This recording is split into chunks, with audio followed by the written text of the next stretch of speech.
नमस्कार। चुनावी माहौल चल रहा है।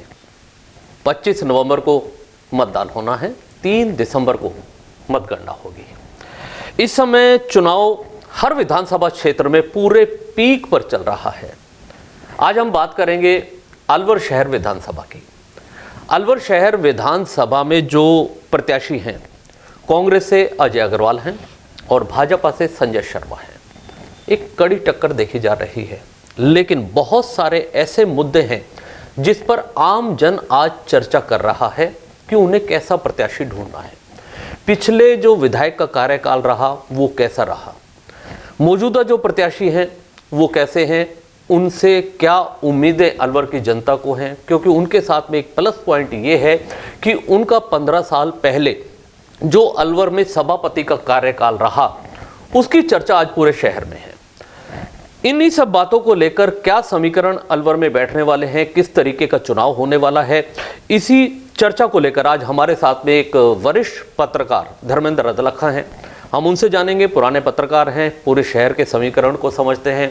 चर्चा की शुरुआत करेंगे अलवर शहर विधानसभा से। धर्मेंद्र जी, आपका हमारे साथ स्टूडियो में स्वागत है। सबसे पहले हम यही चर्चा करेंगे, कांग्रेस ने इस बार 30 साल बाद पहली बार किसी वैश्य प्रत्याशी को मैदान में उतारा है जी। अब चुनावी समीकरण किस तरीके से होने वाले हैं? सामने संजय शर्मा हैं जो मौजूदा विधायक भी हैं, फिर एक बार पार्टी ने उन्हें टिकट दिया। देखिएगा, अलवर शहर में आपने सही बात कही कि बहुत समय बाद वैसे समाज को टिकट दिया है कांग्रेस ने, और अलवर में जातिवाद जो है वो कम हावी रहता है और अन्य मुद्दे जो हैं वो हावी रहते हैं। दो पार्टियां मुख्य रूप से राजस्थान में काम करती हैं, एक कांग्रेस और एक बीजेपी। पिछली बार अलवर जिले में निर्दलीय प्रत्याशी भी जीते थे और वो विधायक बने थे, जिनमें बलजीत जी हैं, संदीप वगैरह है। लेकिन अलवर शहर की जो राजनीति है वो बिल्कुल अलग है। अब हम बात करें कि जब कांग्रेस और भाजपा की बात आ रही है, और ये जो अलवर है, अगर राजस्थान की 25 सीटों की बात करें भाजपा के गढ़ की, तो ये मुख्य भाजपा का गढ़ माना जाता है। लेकिन इस बार जो चुनाव है वो कांग्रेस और बीजेपी के खेमे से, यानी कि पाले से निकल गया है। कुछ लोग जिन्होंने कसम ही खा रखी है कि मुझे बीजेपी को वोट देना है, उनकी तो हम कहते नहीं है, और कुछ ऐसे कांग्रेसी होंगे। लेकिन ये चुनाव संजय शर्मा और अजय अग्रवाल के बीच में आ गया है। अब आप कहेंगे कि ये ऐसा क्यों हुआ? 10 साल पहले, 10 साल यानी कि 15 साल हो गए, उससे पहले के 2 कार्यकाल में बनवारी सिंघल यहाँ के एमएलए रहे, यानी कि विधायक रहे। उनका जो पहला वाला कार्यकाल था उसमें कांग्रेस की सरकार थी, और उन्होंने ये कहा कि मैं कोई काम करवा नहीं पाया, और उन्होंने एक सशक्त विपक्ष के नेता की भूमिका निभाई अलवर शहर के लिए। जब भी कोई बड़ा कोई मामला होता तो वो तत्काल पहुंच जाते थे और सभी के सुख दुख में वो पहुंचते थे, इसलिए उनकी एक छवि अच्छी थी।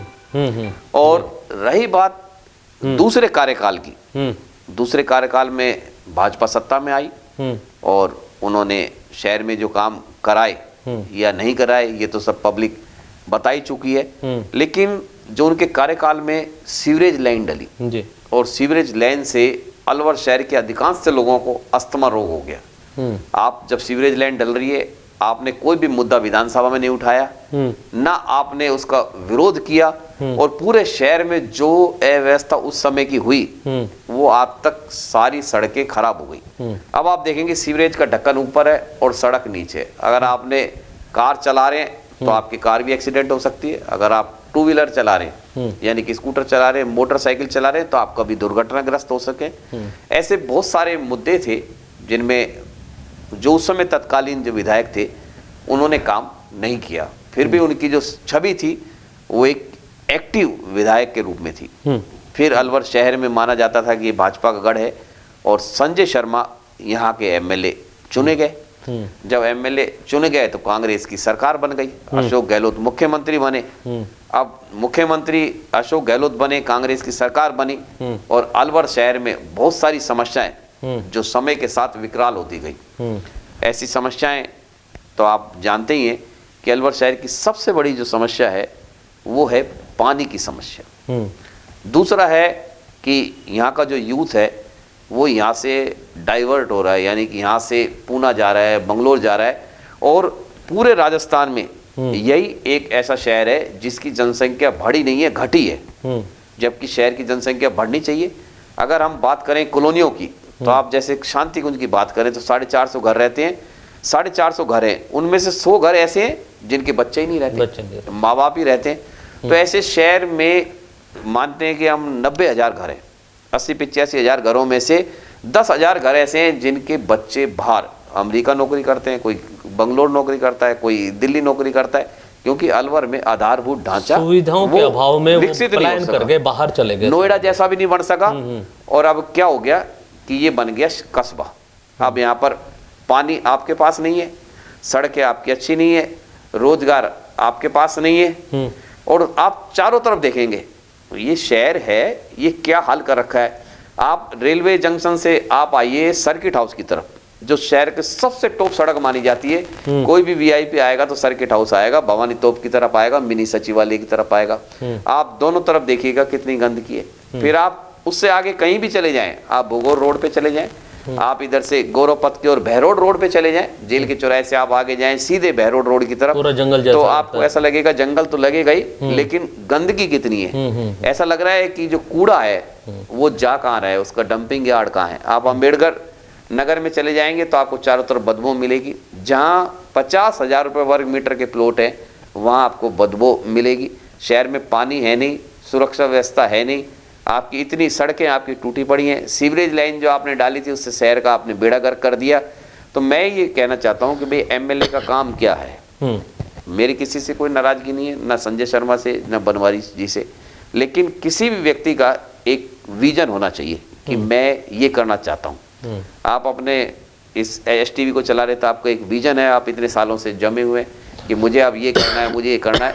जब तक कोई विजन नहीं होगा, भाई सिली सेड में आपने धरना दिया, चलो एक अच्छी बात है, लोगों का ध्यान आकृष्ट हुआ, लेकिन इससे भी तो बड़ा कोई मुद्दा हो सकता है, इससे बड़ा भी कोई आंदोलन हो सकता है।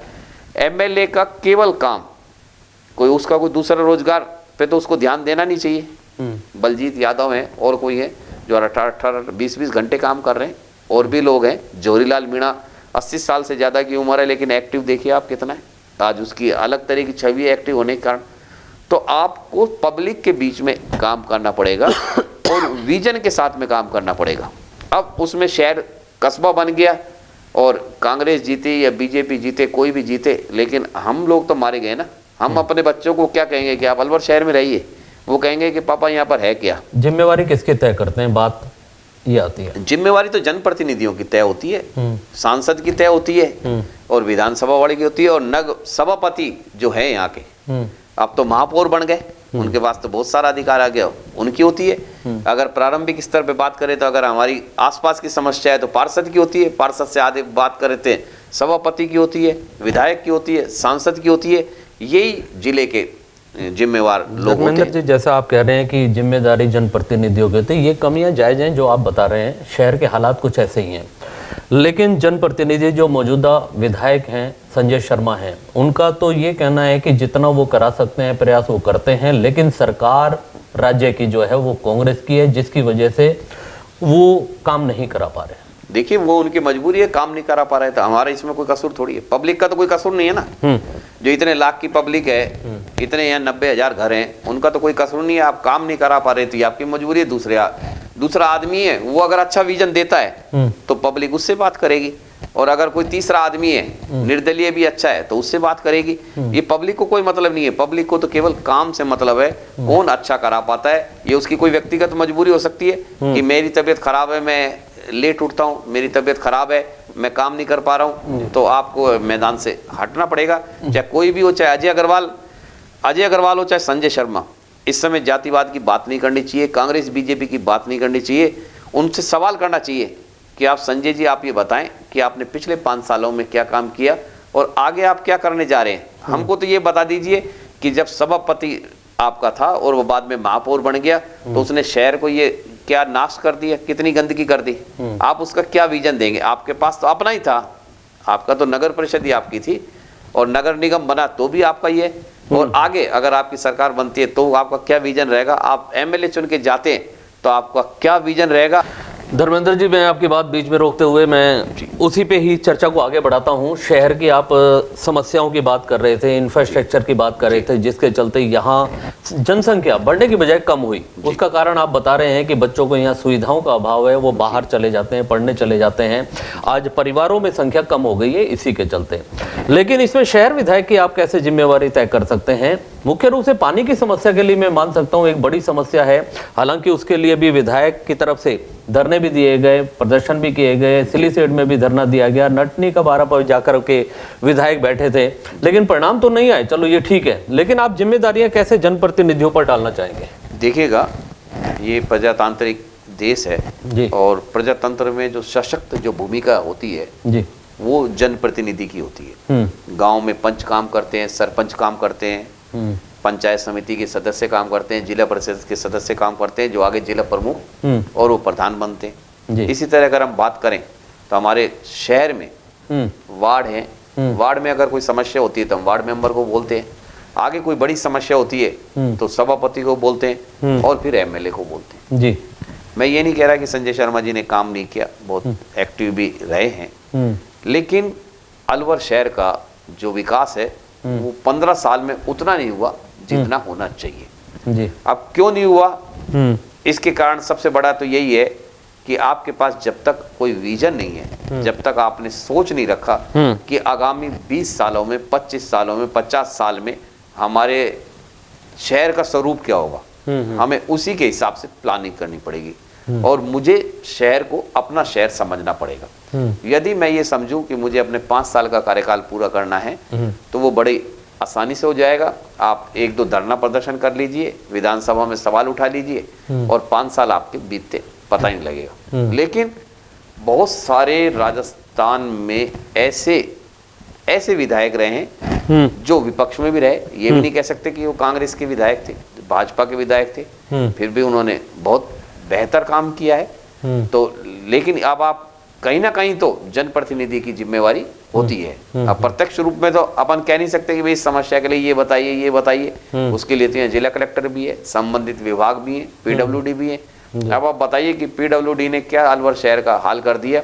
जब चुनाव हो रहे हैं तो काड़ा कुआ हाउसिंग बोर्ड की सड़कें बन रही हैं, उससे पहले 5 साल तक उन्होंने सड़कें नहीं बनाई। तो जो संबंधित विभाग है उनकी भी जिम्मेवारी होती है, लेकिन जो अगर सशक्त होता है, कोई विधायक सशक्त होता है तो उन सभी विभागों की देख रेख करता है। जी। अभी जैसे आप कह रहे थे कि अभी मौजूदा समय में हम देख रहे हैं सड़कें आज बन रही हैं, यह बात सच है। अभी हमने एक स्थानीय अखबार में भी एक खबर देखी थी जिसमें यह आया था कि 4.5 साल तक तो कोई विकास कार्य नहीं होते हैं और वो बजट रोके बैठे रहते हैं और चुनाव में आकर के एक साथ उस बजट को अपनी अनुशंसा दे देते हैं विकास कार्यों को लेकर। वो विकास कार्य हो भी नहीं पाते और वो बजट लैप्स हो जाता है या पड़ा रह जाता है। ऐसे में ये एक बड़ी जिम्मेदारी विधायक की, जनप्रतिनिधि की बनती है। लेकिन अभी हम बात जो कर रहे थे चुनाव की, चुनाव में अजय अग्रवाल की हम बात कर रहे थे, क्या उन्हें अपने सभापति के कार्यकाल का फायदा मिल रहा है? देखिएगा, अजय अग्रवाल को अगर हम जानते हैं तो कांग्रेस प्रत्याशी के रूप में कम जानते हैं और एक आम आदमी ये जानता है कि सभापति रहे थे। इन सभापति ने कौन कौन से काम किए, महिलाएं या जो लोग बाजार में जाते हैं उन लोगों को पता है कि शौचालय बना है। कुछ लोग कहते हैं कि शौचालय से क्या मतलब है। शौचालय स्वच्छता की पहली कड़ी है और उससे आदमी की मेंटेलिटी का पता लगता है। अगर आप महिला, हमारी माँ बहनें जाती हैं चूड़ी मार्केट में, अगर उनको कोई प्रॉब्लम है और उनको अगर जाना है तो वो दरवाजा खटखटाएंगी किसी की और कहेंगे कि बहन जी मुझे ये प्रॉब्लम है और मुझे आपका बाथरूम थोड़े मिनट के लिए यूज लेने दीजिए। अगर किसी के घर में 3 महिलाएं आ गई तो वो जाने ही नहीं देंगे, महिलाएं नहीं जाने देंगी जी। तो ये एक बहुत बड़ी समस्या है। लेकिन उस समय उस व्यक्ति ने उस समय सोचा जब राजस्थान के किसी भी शहर में इस तरह के शौचालय नहीं बने थे। मैं ये नहीं कह रहा कि वो बहुत अच्छा बच्चे नेता के रूप में साबित होते हैं नहीं होते, ये तो आने वाला समय बताएगा। लेकिन उन्होंने सभापति रहते हुए उन्होंने कई काम किए कि अलवर को टूरिस्ट पर्यटक स्थल के रूप में बदलने के लिए उन्होंने हल्का सा एक प्रयास किया। हल्का सा जो भी उनकी लिमिटेशन थी अलवर नगर परिषद की, लाल डिग्गी में पानी लाने का प्रयास हुआ तो उन्होंने कहा कि इसको कैफेटेरिया बनाएंगे। उन्होंने होप सर्कस टूटा फूटा था तो उन्होंने होप सर्कस की बात की और उन्होंने ये कहा कि साहब वो पथवे बनेगा, उधर बाला किला तक बनेगा, सागर से लेके यूआईटी में वो जब भी जाते तो वो यूआईटी में बात करते थे। अलवर शहर में रात को 12 बजे सड़क बन रही है तो आके वो ठेकेदार पे चिल्लाते थे कि यार आपने ये सड़क की ऊंचाई जितनी थी, जितनी इसमें कंकर डलने चाहिए थे, जितने इसमें सीमेंट डलना चाहिए था, जितने इसमें डामर डलना चाहिए था, वो पूरा नहीं है। और खूब वो तेज बोलते थे। तेज वो आदमी बोलेगा, पूरी निगरानी में काम करवाते थे, पूरी निगरानी में काम करते थे। तो उन्होंने अपने आप एक नगर परिषद सभापति के रूप में ब्रांड इमेज बनाई और वो ब्रांड इमेज अब तक फायदा मिल रहा है उनको, चली आ रही है। अब कांग्रेस प्रत्याशी के रूप में तो अलवर जो है वो बीजेपी का गढ़ है। अब यह जो चुनाव है वो संजय शर्मा और अजय अग्रवाल के बीच में आ गया है इस समय। ये कांग्रेस और बीजेपी को थोड़ा सा गौण कर दिया गया है। अभी जो स्थितियां हैं चुनाव की, हम चर्चा जो करना चाह रहे हैं, भाजपा का कब्जा था 15 सालों से जी, और अब वैश्य प्रत्याशी सामने हैं जी। क्या इस गढ़ में भेद पाएगी कांग्रेस या अजय अग्रवाल, लगता है आपको कहीं? देखिएगा, ये तो आने वाला ये समय बता सकता है, लेकिन क्योंकि अजय अग्रवाल जी भी वैसे संजय शर्मा की भी छवि ठीक बताते हैं। उनकी ये बराबर कांटे की टक्कर है। उनकी कोई बुराई नहीं कर सकता। ये नहीं कह सकता कि संजय शर्मा जी ने किसी के साथ गलत बोला हो, कोई गलत व्यवहार किया हो, और उन्होंने जितने उनके लिमिटेशन थी उन मुद्दों को उन्होंने उठाया भी है। और अब कोई किसी एक जाति के आधार पर चुनाव लड़ा नहीं जा सकता। यहाँ पे पुरुषार्थी समाज भी है, सैनी समाज भी है, और भी समाज हैं, और बहुत सारे छोटी छोटी संख्या में लोग रहते हैं। मेव समुदाय के भी 10-11 हजार वोट हैं। तो कोई भी जाति किसी के कहने से कोई वोट नहीं देता है। आजकल खून दे सकता है लेकिन कोई किसी को वोट नहीं देता है। लेकिन निर्णायक भूमिका में सैनी समाज का एक महत्वपूर्ण रोल हो सकता है जी अलवर के लिए। ये बिल्कुल आपकी बात सही है। सैनी समाज से देखिएगा, श्वेता सैनी जो पिछली बार चुनाव आ रही थी वो टिकट मांग रही थी। पप्पू सैनी यानी कि जो सब्जी मंडी के हैं, अभय सैनी, पप्पू भाई, वो भी टिकट मांग रहे थे। 2 प्रत्याशी उनके टिकट मांग रहे थे, वो कांग्रेस के ही थे।